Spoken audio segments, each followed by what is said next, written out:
نحمده ونصلي على رسوله الكريم اما بعد۔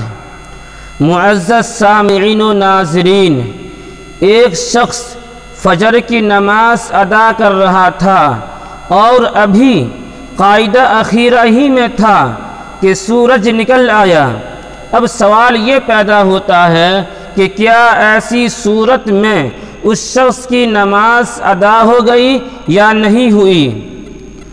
تو اس کا جواب یہ ہے کہ نماز فجر کے دوران اگر سلام پھیرنے سے پہلے سورج نکل آیا ہے تو ایسی صورت میں اس شخص کی وہ نماز باطل ہو جائے گی، بعد میں اس شخص پر اس نماز کی قضا لازم ہوگی۔ لہٰذا آپ کے سامنے سوال بھی آ چکا ہے اور اس کا جواب بھی آ چکا ہے، اب آپ اسے اچھی طرح ذہن نشین فرما لیجئے۔